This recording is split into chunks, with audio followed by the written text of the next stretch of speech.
A brilliant artist with a career which, with little doubt, would have been a truly remarkable one later, was cut short by a German bullet when Henri Regnault fell at the combat of Buzenval near Paris on the 19th of January, 1871. He was then not much over 27 years of age. Though his life work had but just begun, Alexandre Georges Henri Regnault left behind three masterpieces that will forever rank among the most treasured productions. They are the equestrian portrait of General Prim, Salomé, seated with the knife and the salver, for the head of St. John the Baptist, on her knees, both in the Louvre, and the huge and spirited automaton with the horses of Achilles, which has been shown in New York, and is now the property of that resourceful institution, the Boston Museum of Fine Arts.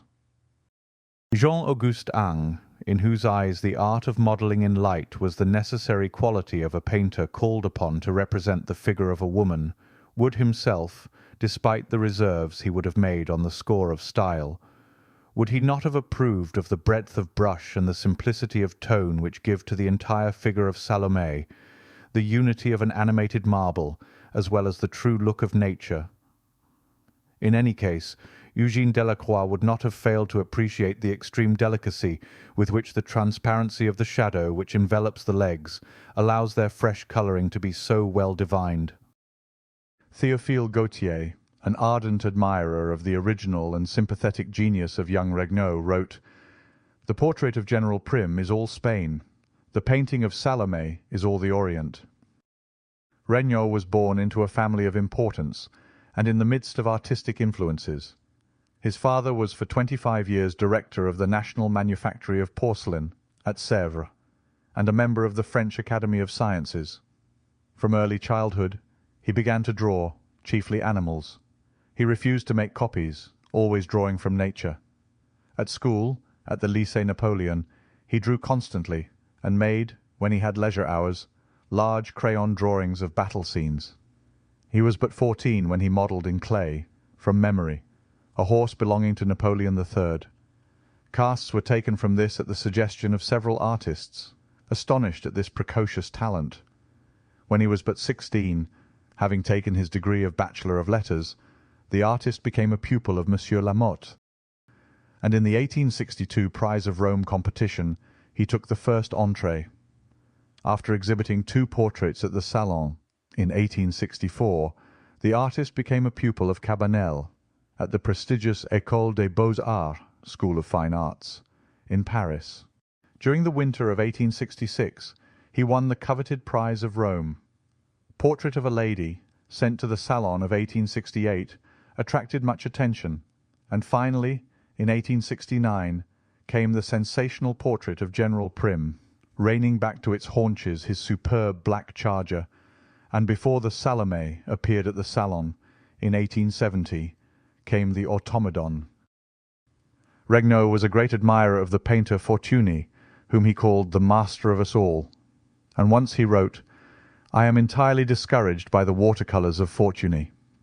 In one of the sympathetic and spiritual letters he wrote, speaking of his ambition, "I want to cause to live again the true Moors, rich and great, terrible and voluptuous, those that one sees no more but in the past, then Tunis, then Egypt, then India.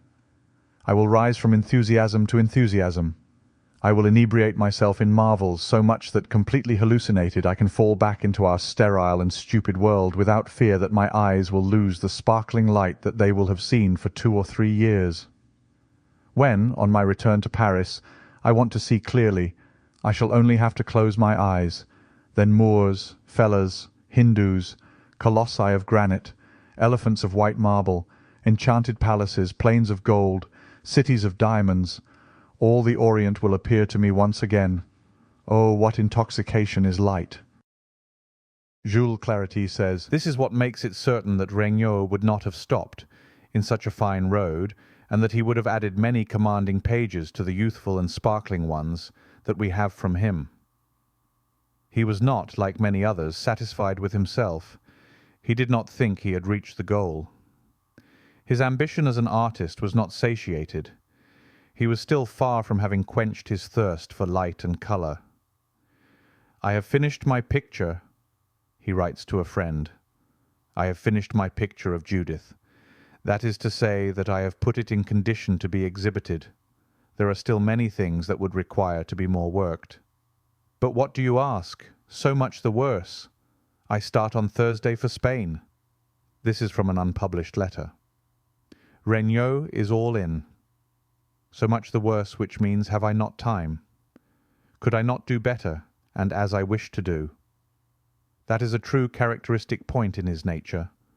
The need to go on without stopping, not to delay on things to be finished, to cry en avant, in the modern fashion or in the American fashion. In the story of General Prim, when Regnault submitted the portrait to the 1869 Paris Salon, it caused a sensation. Critics praised its technical virtuosity and dramatic impact. However, General Prim himself was reportedly displeased with the portrait, finding it too theatrical and not sufficiently dignified for an official representation. The painting gained additional historical significance when, shortly after its completion, General Prim was assassinated in December 1870, just weeks before Regnault himself would die in battle. The portrait thus became one of the final significant images of this important Spanish historical figure.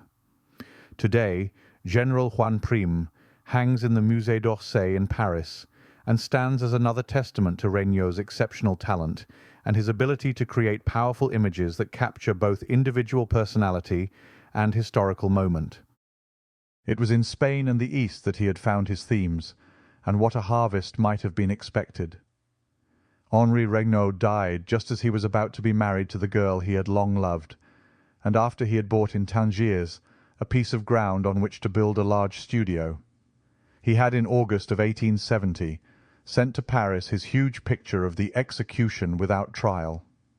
When, though exempt from military service as a winner of the Grand Prize of Rome, he started with his friend, the distinguished painter Georges Clairin, for Paris, to find it besieged. Patriotically, Regnault entered first the ranks of the franc-tireurs, and then joined first the Garde Nationale Sédentaire, then a marching battalion. The day he died he wrote to his fiancée, Mademoiselle G. Breton, and these are the last lines in his letter, and the last he ever. They are to take us, I hope, in another direction. 4 men of ours were frozen, one of them a sergeant. They succeeded in bringing them to life. Enough about that. I will warm myself at your fireside. I love you, I love my country, and that sustains me. Adieu. Regnault's artistic performances were received with a cry of applause, of delight. It is not too much to say that in all the history of colour, paint had never produced anything so wonderful. Nor is a rivalry with the great masters of colour implied, because Henri Regnault struck out a new way of colour, which was altogether new. Gold and rose colour, to which the gold and rose colour of other painters were as prose to poetry, were accentuated by the bold jet black of the girl's hair as with Salomé to extraordinary effect. Henri Regnault was indeed a master of black, that colour which has been so much neglected in the English school, and which is yet of such value to the emphasis and directness, for want of a better word we must call style, of a picture. General Prim's black horse and Salomé's hair were, each in its way, masterful studies of black. Henri Regnault left a legacy long to be remembered. His enthusiasm, determination, love of life he found around him, and energy that his pictures possess, thrills us to this day. The many sketches and studies that we have clearly display his talent, the horses drawn both for independent study and for his monumental automaton painting give an idea that he was out to win, and in a big way. The draftsmanship in his various portrait drawings is indeed exceptional. Regnault's untimely death at age 27 during the Franco-Prussian War cut short what promised to be an illustrious career. Art historians speculate that had he lived longer, his technical brilliance and innovative spirit might have evolved in fascinating ways during the transitional period between academic painting and Impressionism. Automaton stands as evidence of his extraordinary talent and ambition, demonstrating why his contemporaries considered his death such a profound loss to French art. William Merritt Chase had a print of the painting on his studio walls. clearly showing just how influential and appreciated his skills were to fellow artists. And finally, we hope you enjoyed this look at a unique talent whose star shone brightly for a while, but whose masterpieces live on. As we close this presentation, please remember to subscribe and add a like to help the channel. So until next time, it's bye for now.